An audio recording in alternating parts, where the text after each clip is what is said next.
Well, good afternoon, everybody, and welcome to Pontiac Enchanté. Bonne journée et bienvenue ici à Pontiac Enchanté. My name is Carson Becky. I'm the artistic director of this series. The video that you've just seen, the introductory video, I guess is maybe what we think is the appropriate introduction for this very summery Spanish program that we have today, but it's certainly not what it actually looks like here this afternoon. It's extremely cold. It says minus 13 on the thermometer, but I suspect with wind chill it's probably closer to minus 20. And so we sort of think this is exactly the right kind of anecdote to that kind of freezing cold day. So welcome to Pontiac Enchanté on this extremely cold January day. You're all watching our concert today on the virtual concert hall on Pontiac Enchanté's website. So for those of you that are joining us after watching some of our concerts last year, welcome back. We're glad that you've joined us again in 2021. And for those of you who are joining us for the first time, I'd just like to take you through some of the features that are available to you on the page that will make your concert viewing experience more enjoyable. So first of all, if you'd like to know what's being played in today's concert, we're actually going to be putting the titles of the pieces on the screen, but we'd also recommend that you download the virtual concert program. You can do so by clicking the button on the left-hand side of the media player. That will give you a sense of what's coming up in the program, and also on the second page, you can read about Phil and Cameron, their biographies there. On the right-hand side of the screen, you'll see a button saying donate. So of course, this concert is free to view, but we would ask that all of you, if you're able to, please donate something that you feel is appropriate. We're managing to keep this series going based on your donations that we received through the entire end of 2020 were extremely generous. So we're so grateful for all of your support. So whatever you're able to donate for today's concert, we'd really appreciate it. So just click on that button and there's an easy form that will take you through the donation process. If you hover your mouse over the media viewer, you'll notice in the bottom right-hand corner, there's a little kind of box. If you press that, that will send the concert to full screen, which will give you a more immersive viewing experience. I would also suggest that you play around a little bit with the volume controls. Make sure that you're listening at a volume that's correct. If you'd like to have like a really sort of in-your-face experience, put the volume right to the top. And if you'd like a slightly calmer experience, then maybe move the volume controls to the left to make it a bit quieter. You'll notice as well on the site that we've added a few different features since December. So if you click on the Concerts tab, which is on the top menu bar of the screen, you'll notice, first of all, if you go down to a section that says Concert Highlights, you can click there and then you can go back to all the concerts that we've presented since we started live streaming in September 2020 and watch a few highlights. The whole concerts are not there to view, but there are little excerpts from each one. So if this is your first time joining us, that will give you a sense of some of the concerts that we've presented since this past September. And after this concert is finished, we're going to be uploading highlights from this concert onto that page as well. So if there are any parts that you particularly enjoyed, you can check back and relive those moments on our concert highlight page. If you're looking for something to watch and listen to during this yet another COVID-19 lockdown, you can click on another link underneath the concerts menu saying Mahler Project. We put together a collaborative project with the Gustav Mahler Society in the UK to make essentially a video recital series of songs from Gustav Mahler's song cycle Des Knaben Wunderhorn. So I was playing the piano and I was working with two singers, both based in Oxford, and a sound engineer / conductor named John Warner, who then took the remote recordings of myself playing the piano and these two singers singing the vocal parts to these songs and put them all together. This kind of project is very typical of our sort of socially distanced era and the whole COVID-19 thing. So we'd suggest you check that out. It's a pretty interesting project and definitely a way to pass some time during this lockdown. So those are just a few things that are available to you on the virtual concert hall page and on our website more generally.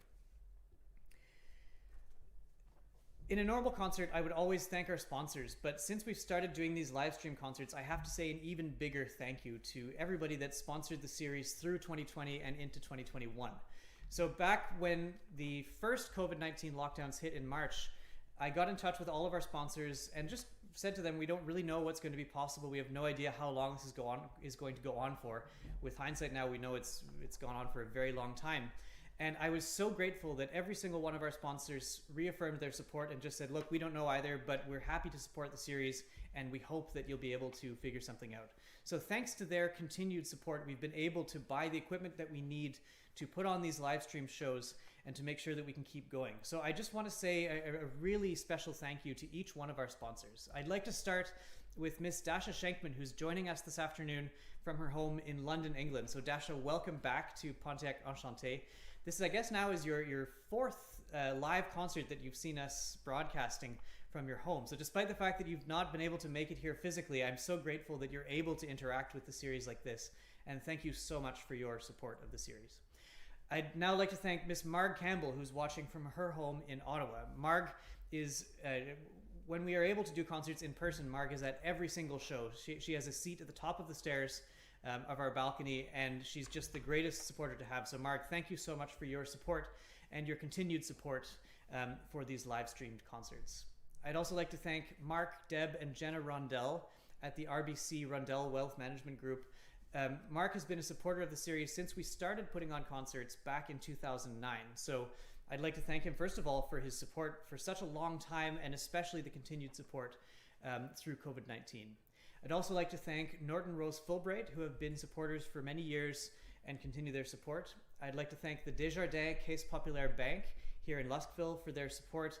They've helped us make quite a few facility upgrades over the years, so we're grateful to them for that, and then for helping us continue putting these concerts on now. And finally, I'd like to thank Bob and Sandra Barber, who live down the road from us here and of course are not able to join us physically, but I know are joining us virtually. I know, Bob and Sandra, that virtual concerts are not your favorite thing, but I really appreciate that nonetheless you've decided to continue supporting us, and we really appreciate everything that you've done for the series. So again, a huge thank you from the bottom of my heart to all of our sponsors. Thank you. Putting on a concert series when we're not in a pandemic is a challenging prospect. There's a lot of people involved, and there's a lot of things that need to happen to make the events run. Putting on a concert series during a pandemic is a whole other matter, and I would just like to say a few special thank yous to people and organizations that have contributed things to make this series possible. So first of all, you'll notice that I'm very well lit right now. We've been lent 2 wonderful racks of professional lighting from the Mill Road Community Center in Old Chelsea. So it's a huge thank you to Mill Road and the people there for letting us use their lighting setup to make everything here just look a little bit brighter. You can also hear me very clearly, and that's massive thanks to Ross Murray, who is our sound engineer this afternoon and has been our sound engineer since since our second concert back in October. So a huge thank you to Ross for all the expertise that he brings to this and for making sure that all of our musicians are heard so well. And finally, for both of those things, sound and light, to actually get to you properly, we need to make sure that we have a very stable, very fast internet connection. If we were in the middle of a city, that wouldn't be a problem, but the fact that we're in the middle of the countryside makes that much more of a challenge. So I would just like to say a big thank you to Cliff Bellis and Pioneer Wireless, who have made sure that we can have fast internet speeds here that allow us to upload reliably, and then that means that we can then transfer those high quality live streams to your home. So a huge thank you to Cliff and Pioneer Wireless for everything they've done for us here. When you start to hear the piano, you'll notice that it's kept in very good shape. It's well in tune, and that's a big thanks to Troy Scharf, our piano tuner and technician, who does countless hours of work on the instrument to make sure that it's in good shape. Troy will come here any time of the day or night, although now he can only come up until 8 p.m. and after 5 in the morning. But even with the curfew, Troy has managed to be here to make sure that our piano can stay in good condition for our concerts. So a huge thank you to Troy for everything he does. You're not going to see this person because he's making sure that you can all see me and that you'll be able to see Phil and Cameron, but my brother Tate Becky is the co-director of this series. Tate is sitting at the computer controlling the cameras, and his knowledge base when it comes to computers and dealing with the technology side of things here has been hugely helpful. So a huge thanks to Tate for everything that he does for the series and for his great co-directorship of this concert series. And finally, we are doing these concerts at Venturing Hills Farm, which is a property owned by my parents, Peter and Debbie. So a huge thank you to them for allowing us to host these events here on this wonderful property that I'm so happy to be able to call home. If you are joining us for the first time, like I said, welcome. We would love if you came back virtually and eventually in person. So the best way for you to keep in touch with us and to find out what's coming up next is if you join our emailing list. You can do that by clicking the orange button in the top right-hand corner of your screen. It says join our mailing list. So click on that, fill out the form. We send out 1 or 2 emails a month just saying what's coming up next, what's going on, and giving you a bit of background information on each concert as it comes along. It's especially important now because when we start being able to offer in-person tickets, who knows when that's going to happen, that information will be sent to you via the mailing list. So if it happens that the COVID situation gets better and we're able to offer even 10 to 15 tickets, that's where people will find out. So please join the mailing list. That's the best way to stay in touch with us. You can also follow us on Facebook. We have an active Facebook page. Just search Pontiac Enchanté Concert Series and follow us. We post information about upcoming concerts there, and we also post video highlights of our past concerts. So those are the 2 best ways to figure out what's coming up next and what we've got going on. That just leaves me now to introduce our performers for this afternoon. So I'm so glad to be welcoming for the first concert of 2021, Phil Chiu, the pianist, and Cameron Crozman, the cellist. Both Phil and Cameron have performed here on many occasions, but they haven't performed here together. So I'm really glad to be able to get them together on the same stage at the same time. This concert is in celebration of their recently released album Tapeo on the ATMA label. Cameron is going to talk about the album, and he's going to tell you where you're able to find it. So if you want to hear this again, you can do so very easily. And the program that you're hearing today is based on the program from that album. So can I please welcome Phil Chiu and Cameron Crozman for an afternoon of Spanish music. Thank you.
Phil Chiu.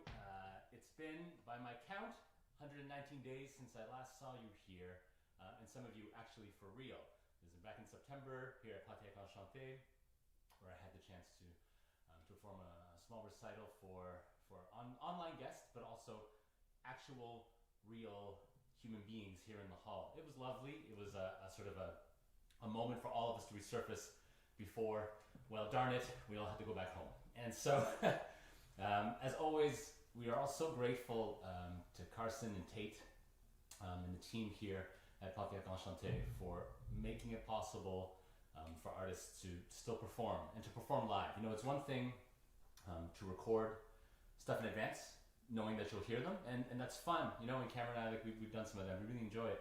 But even just now, having played this piece for you and knowing that that's when it was time to play, I mean, it's a far cry from having you here, but gosh, there's like no energy like knowing that you're listening right now. So thank you so much for joining us today.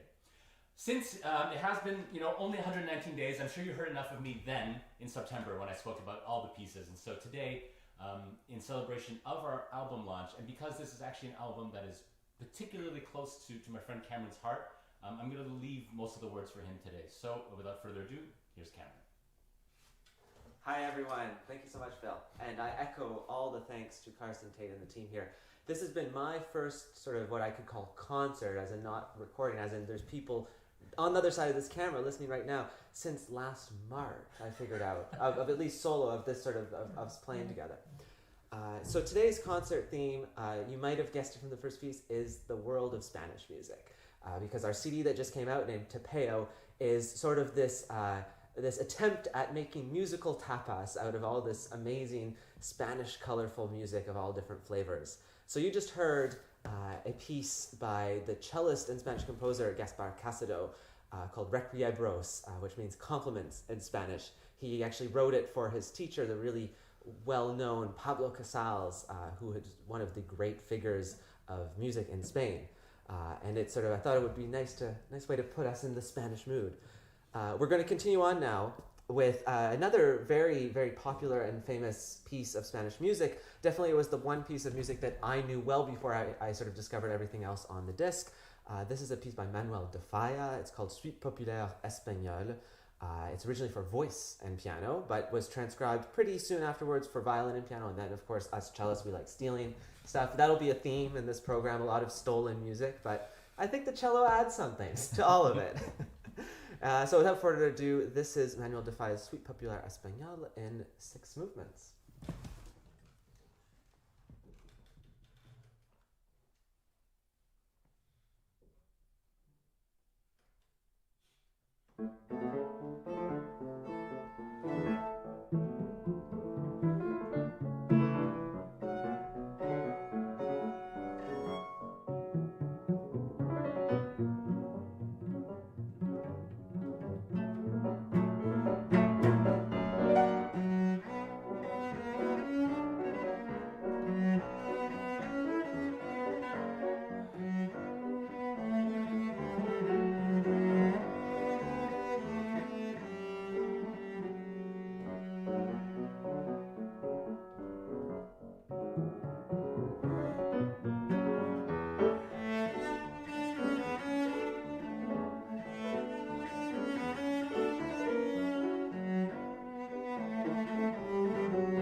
That was Defaya's Suite Populaire Espagnole, wonderful piece based on traditional Spanish folk tunes that Defaya collected from around Spain.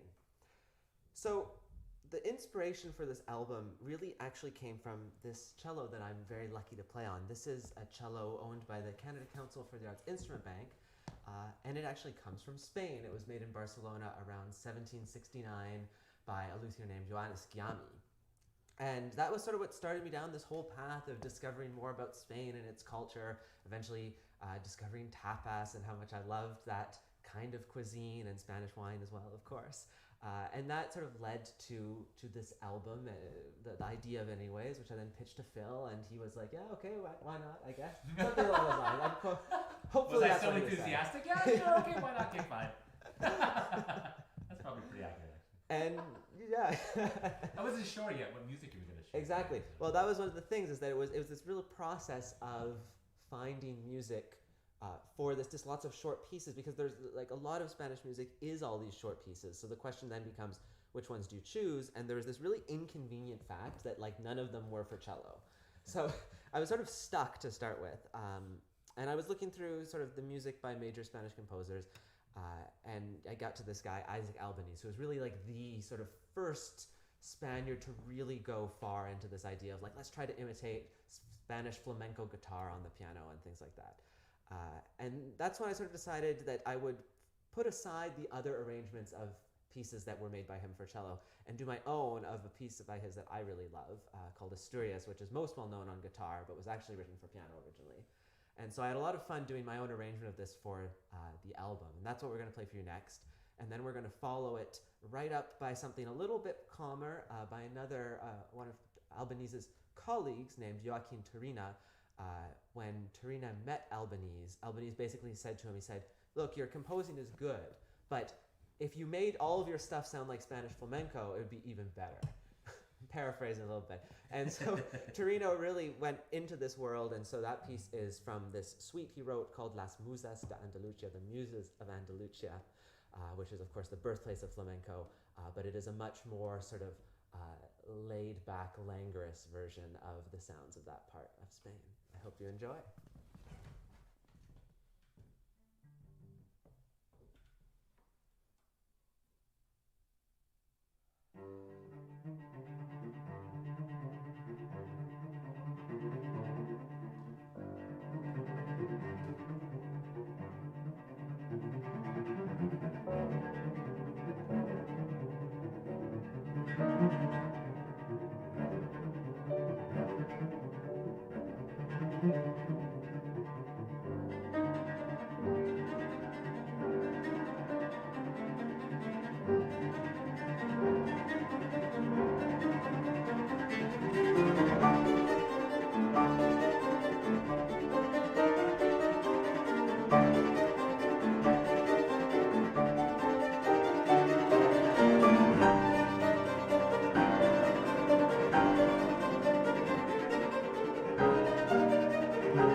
Cameron, thanks for that. That was a wonderful first half of music. And I thought before we carried on to the second half, we could just find a few things out about you. I think people might be wondering just a few things about you. So first of all, maybe just give us a sense. I know that you're from London, Ontario. So you grew up in London, and what happened after that? Yeah, I was actually born in Calgary, actually, Oh, Alberta. really? So I have some Western roots, but yeah, I grew up in London.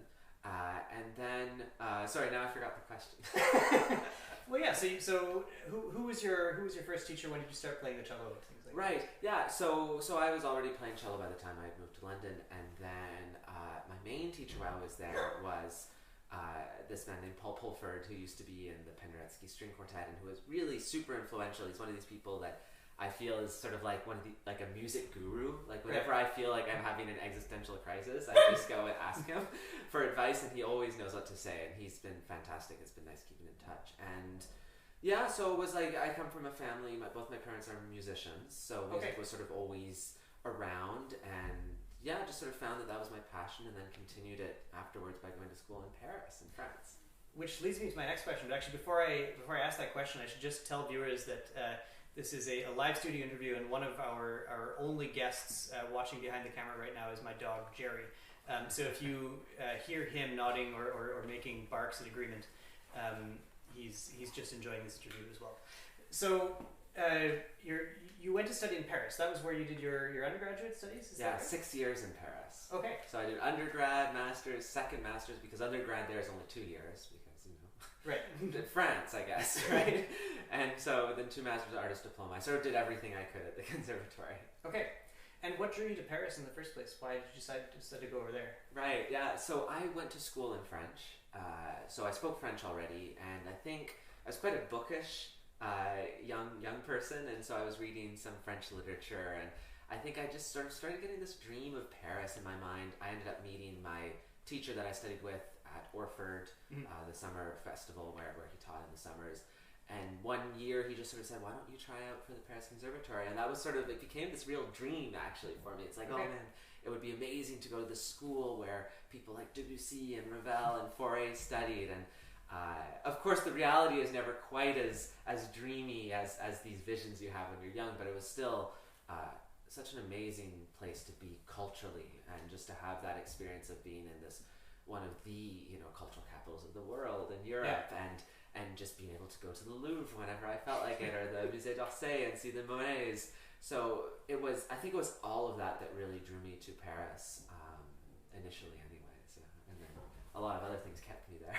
Yeah, so you stayed for 6 years. Actually, now I'm not sure about my math here. Were you studying the whole time you were there, or did you remain in? Okay. Yeah. And actually, just out of interest, because studying in different parts of the world can be very different. When you were studying in Paris, was most of your time kind of dedicated to what you were doing at the conservatory, or were you involved in lots of projects happening elsewhere? Like, how did your time kind of work when you were over there? So definitely the beginning of my studies was really focused in Paris at the conservatory. Lots of time spent practicing. It's a very competitive environment there, which has pluses and minuses. So, but what was good is it really did force you, there was really this mentality of, you're going to practice a lot. You're really going to try to, you're going to go to lessons. You're going to learn as much as you can. And so I really sort of doubled down on that the first few years I was there. And then later on, especially my last 2 years, that's when I started having the opportunity to go sort of further afield. I had a piano trio for a while, and so we would do some concerts in the south of France. There was a festival I went to in Monaco a lot. Didn't quite leave France as much as Monaco was always a fun place to just sort of go and make yourself. It made me feel very poor at the time, but it was always sort of like just being able to stay there was sort of very cool. But definitely most of my activities ended up staying in France. I'd make the occasional journey out to another European country, but it was really, there's so much to discover in that country as it is. Well, then of course you finished studying and living in France, and then you moved back to Canada. So what prompted you to move home to Canada? And also you moved to Montreal eventually. So maybe tell us first, why did you decide to come back to this country, and then why did you choose Montreal as your new kind of home base? Right, yeah. So I'd sort of been keeping connections with Canada even though I was in France. So I think especially my last year, I was like nearly, I think, a quarter of the year I was back in Canada. And so that was sort of already in my mind. I felt like I was split between these two worlds. And I think there just came a time when I realized that maybe things were sort of working out a little bit better in Canada, and I should really be here to pursue them and to sort of see how that's all going. And at the same time, I was finishing my studies. So you get to that point where it's like, do you renew the student visa? Do you not renew the student visa? And so there was a bunch of different factors that ended up leading me. I think at the same time, I was meeting wonderful people like Phil Chiu, who's not here anywhere. No, right. He's taking a break. Yes, exactly. He's taking a break right now. And who sort of drew me to Montreal, and I started spending more time there. I realized it was one of these cities where the quality of life was very close to what I found in Paris, and that's what I always loved about the city, is that you get home from a tour, from some concerts, and you can go get fresh bread and good cheese and good wine, and and I found that in Montreal, and I think that's what really appealed to me about that. So before, of course, I ended up spending a year on the road before I actually made Montreal my home. Traveled around. I kept on sort of putting off that move-in date, but no, I'm really happy that I'm there now. Nice. And so, of course, we're now almost a year into a global pandemic, which has meant that, all of us artists and musicians have sort of been stymied in terms of doing what we would have just been doing. We've all sort of found different ways of continuing and of doing projects and things like that. So, of course, we know that one of your big COVID projects has been this album Tapeo, which we're all hearing this afternoon. But are there any other projects that you've worked on during this pandemic? Are there any other skills that you've developed or things that you've found yourself doing that maybe you wouldn't have done had the pandemic not hit us? Right, and I know totally what you're referencing here.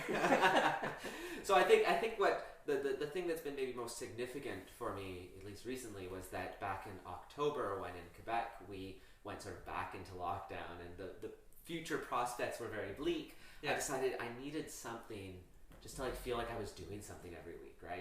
There's this phenomenon which I think a lot of us are familiar with, of these days melting into each other. Yeah. And so I finally started writing a blog on my website, just of thoughts. I don't know if they're interesting, but it definitely, it felt really good, a lot better actually than I thought it would, just to be sharing something. And now I know I've got a little audience of people that are reading it. It makes me really happy to know that even just a couple of people are reading it and enjoying it. So that's been really fun, and it's taught me just a whole lot about communicating ideas and all of this. And of course, early in the pandemic, we were all learning sort of the ropes of video editing and live streaming, and that was something that I sort of had always been tangentially aware of, but hadn't really, again, invested the time into it. So it was fun, at least for a while at the beginning, to be like, oh yeah, I could be like a professional live streamer. Not something I ever thought I'd say, but that was definitely, it was a good experience, but we're looking forward, I think all of us looking forward to when we get back to having real people in the audience. Real people right there. You're all real, but I can't see you. So I want to see you in real life right in front of me. Yeah, I think also we all know that there's, in a way actually, this whole live stream environment has kind of proved the point that you can't really replace the direct connection you get when you play for a group of people. That's an irreplaceable thing. Yeah, and it's been really interesting, this whole idea of just what, the differences between a real live audience and a digital audience, because even for the album launch Phil and I were doing a Facebook Live event, and you could see people comment, and you knew there were people there, but it's very interesting how that's still different, right? Yeah. How even when there's this awareness that there is an audience, it's not the same as having that audience physically in front of you, and it's hard to know, I can't explain why, but it's definitely there. Well, I think we're all excited to get back to the second half of this Tapeo album. But actually, maybe just before we finish this segment, if you could just tell me and tell us, if we'd like to hear Tapeo again, where are the places that we could do that? Where is this album being launched to? What are the different ways in which people can access the album? Right. So you can stream the album on the platform of your choosing, whether that's Spotify, Apple Music, or the new fancy Adagio, which is Adagio too, really? Yeah, nice. Exactly. Very nice. So it's everywhere you want to look for it. I'm also selling albums on my website, so if you happen to have a CD player collecting dust somewhere and want to take it out of retirement for a while, then I'd be more than happy to send you a copy as well. I will just add that if you really want to support people as artists, buy physical CDs, because all of the money from that goes to the artist, whereas if you listen to something on a streaming platform, the artist gets something like 0.04 cents per listen. So buy the physical CD. Yeah, every 6 months I get a check for some ridiculously small amount of Yeah. thing, and it's always sort of hilarious. It's like, oh, I guess I'll go buy a bottle of wine with this. Well, that means that you're getting something like 30,000 listens a month, so that's pretty good. It's okay, yeah. I've been pretty lucky with the streaming. Well, Cameron, thanks for doing this, and cannot wait to hear the second half of the concert. We should find Phil, actually. We should go find Phil. I don't know where he's going to talk to.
Welcome back, everyone.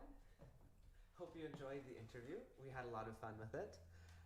That was intermezzo from Enrique Granados' opera Goyescas.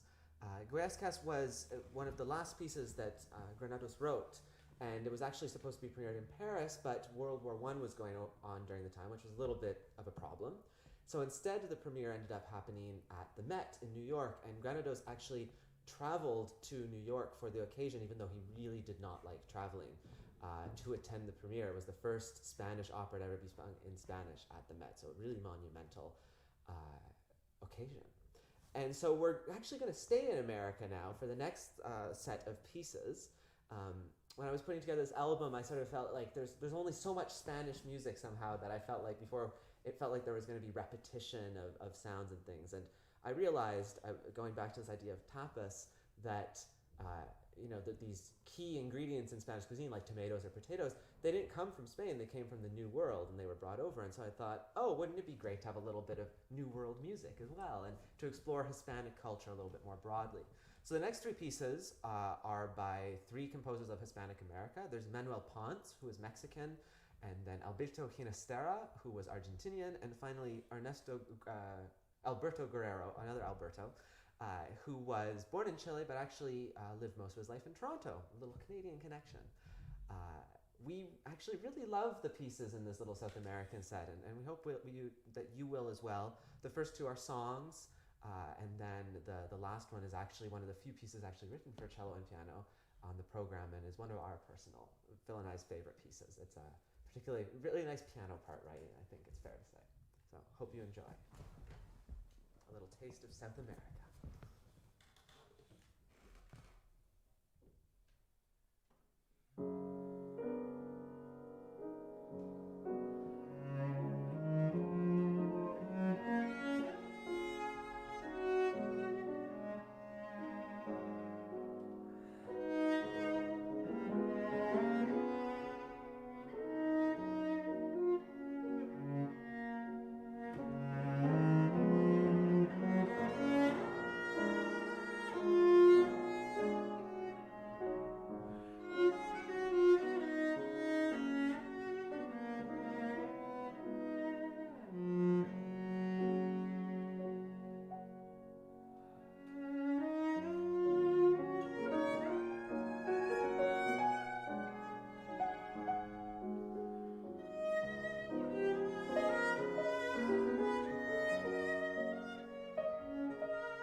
hope you enjoyed that little taste of South America in this Spanish program.